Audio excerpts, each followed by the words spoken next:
Jadi heboh di Raja Empat ini memang kemudian membuka tabir banyak sekali yang selama ini tidak terbuka kepada publik berkaitan dengan Jokowi itu jadi terungkap ya. Terutama sekarang ini tentu saja pasti akan menimbulkan semacam goncangan gitu di bawah permukaan karena ternyata yang disikat oleh Prabowo kali ini yang dicabut adalah salah satunya itu milik dari kroni mantan Presiden Joko Widodo. Nah, karena ada nama Aguan, ya berarti ini adalah ada kaitannya dengan kroni Jokowi. Kenapa? Karena belakangan ini nama Aguan itu memang banyak sekali mendapat sorotan selain karena soal pagar laut di pantai utara Tangerang, juga berkaitan dengan groundbreaking di IKN beberapa waktu yang lalu ya, menjelang Pak Jokowi itu lengser dari jabatannya kan tiba-tiba. Saya sudah ngomong, nanti Jokowi itu turun dari kekuasaan, seluruh daftar kasus dia udah pegang. Dia sadar rakyat akan mendesak dia untuk masuk penjara. Kalau tekanan itu kuat, satu demi satu kasus akan dilepas. Tujuannya apa? Supaya dia tidak menjadi bidikan. Orang-orang di KPK itu adalah komplotan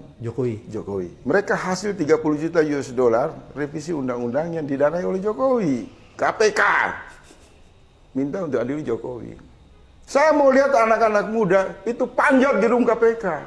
Satu saja proposal. Adili Jokowi, Gibran, Kaisang, dan oligarki. Jangan kemana-mana dulu. Kenapa? Prabowo juga korban. Polisi korban, TNI korban, mahasiswa korban. Seluruh elemen bangsa korban kebiadaban. Tikus gorong-gorong Presiden Joko Widodo. Itu intinya. Itu pesan saya. Mohon jangan diedit. Disebarkan sebagai pemantik kesalahan. Anak-anak muda nggak boleh takut. Jadi sekali lagi, ini adalah arahan Bapak Presiden atas keputusan rapat, kami langsung mencabut 4 IUP dari 5 IUP yang ada di Raja Ampat. Yang kita cabut adalah PT Anugerah Surya Pratama, PT Nurham, PT Miliar Raymond Perkasa, PT KWI Sejahtera Mining. Ini yang kita cabut. Alasan pencabutan tadi sudah sampaikan bahwa pertama secara lingkungan atas apa yang disampaikan oleh Menteri LH kepada kami itu melanggar. Yang kedua adalah kita juga turun ngecek di lapangan kawasan-kawasan ini menurut kami harus kita lindungi dengan tetap memperhatikan biota laut dan juga kalau konservasi. Sekalipun memang perdebatan yang akan terjadi adalah izin-izin ini diberikan sebelum kita tetapkan ini sebagai kawasan geopark. Tetapi Bapak Presiden punya perhatian khusus dan secara sungguh-sungguh untuk bagaimana menjadikan Raja Ampat tetap menjadi wisata dunia dan untuk keberlanjutan negara kita. Dari 4 perusahaan yang dicabut IUP-nya tadi, itu yang paling banyak mendapat sorotan itu adalah PT KWI Sejahtera Mining. Ini karena diduga pemiliknya itu adalah pengusaha Aguan, atau orang sering menyebutnya sebagai salah satu 9 naga gitu ya. Kenapa nama Aguan itu kemudian dikait-kaitkan dengan PT KWI Sejahtera Mining? Ini karena berdasarkan penelusuran di AHU, di Kementerian Hukum dan HAM-nya itu, administrasi hukum umumnya atau AHU itu, diketahui bahwa yang terdaftar namanya di PT KWI Sejahtera Mining itu adalah nama mantan Menteri Kelautan Freddy Numberi. Dia di situ sebagai salah satu dari direksi ya di PT KWI Sejahtera Mining. Dia di situ jabatannya sebagai direktur utama, dan nama lain itu adalah Ali Hanafia Lijaya yang tercantum sebagai komisaris utama PT KWI Sejahtera Mining.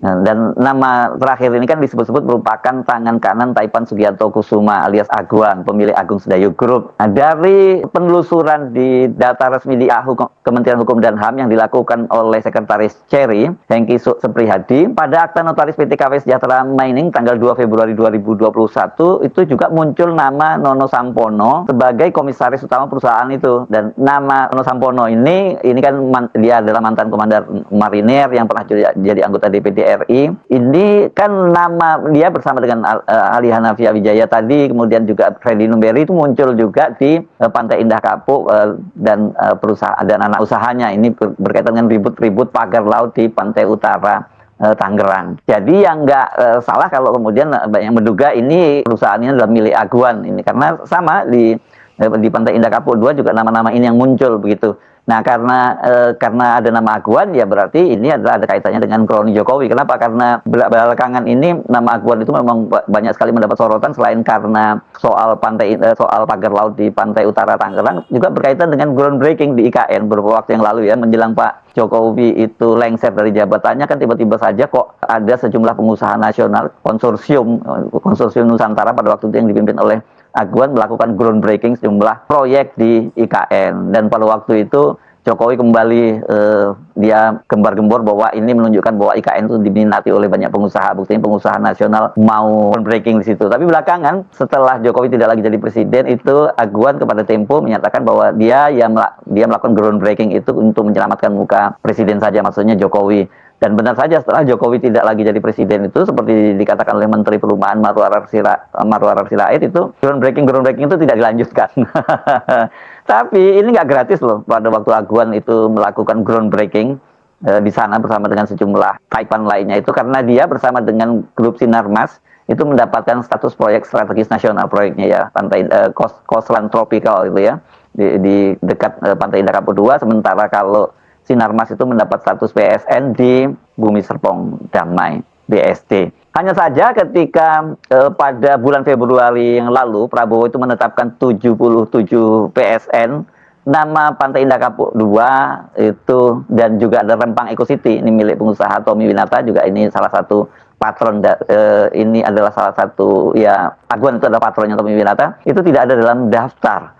Jadi ini berarti banyak sekali sekarang ini, kalau telah peristiwa di Raja Ampat ini ya yang punya Aguan yang disikat oleh Prabowo begitu ya. Sementara kalau yang perusahaan lain itu misalnya Anugrah Surya Pratama itu adalah perusahaan modal asing, dan ini anak usaha PT Wanxiang Nikel Indonesia itu terafiliasi dengan grup Pansun Group di Cina, ini perusahaan tambang di Cina. Ada Menteri SDM menghimbau agar izin smelter yang baru dihentikan. Menghimbau, dia hanya bisa menghimbau padahal dia menteri yang bertanggung jawab. Dia tidak punya kuasa. Ada yang punya kuasa luar biasa, namanya Luhut Panjaitan. Waduh, dialah yang mengorkestrasi ini, dialah yang memberikan input sehingga Pak Jokowi ngomong seperti itu. Dan saya sudah bertemu dengan Pak Luhut, dia tidak bisa menyangkal pandangan-pandangan saya, sebaliknya saya bisa menyangkal seluruh pandangannya. Ini saya buka, dan belum lagi ada penyelundupan yang 5,7 juta ton itu. Karena kalau barang itu dilarang, pasti ada pasarnya kan.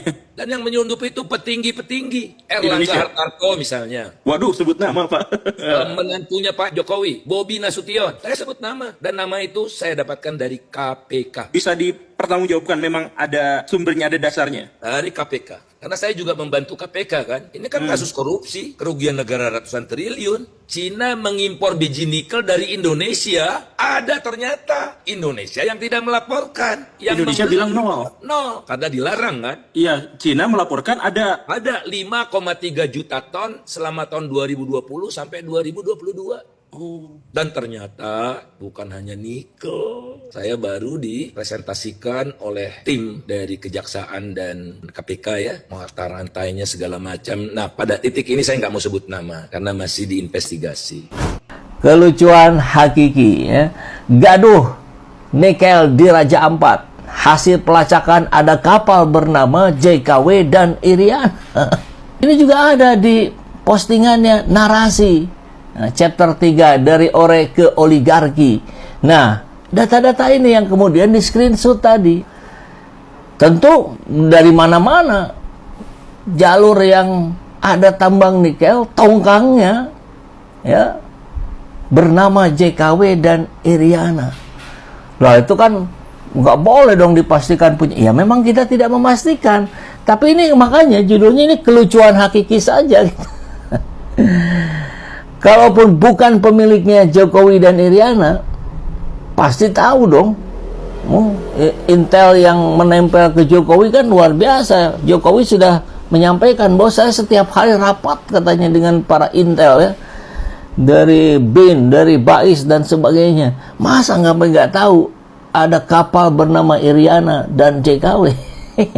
Kan begitu. Tapi kalau benar ini memang yang punyanya dia, ya inilah mungkin yang dimaksud hilirisasi dari keluarga JKW Iriana. Artinya seburuk-buruknya Pak Prabowo, menurut para purnawirawan yang mengenal sosok beliau, Ya. masih bisa diharap. Masih bisa diharapkan. Oke. Kalau dia kemudian tadi ya, melepaskan diri dari apa? Dari kontrolnya Jokowi. Masa iya sih Bang, seorang militer, mantan Danjen Kopassus bisa dikontrol sama seorang sipil pula? Makanya militer tuh apa sih? Manusia kan? Iya, tapi Manusia kan? Oke. Bisa salah, bisa takut, apa lagi? Ya sama-sama makan nasi lah intinya Bang ya. Iyalah. Nah kalau bilang begitu, kita susah. Kenapa bilang susah? Sebetulnya negara ini amburadul ini juga ada andilnya bekas tentara yang sekarang ada di sekitarnya Jokowi. Atau bekas polisi yang ada di sekitarnya. Yang saya katakan bekas ini para purnawirawan itu.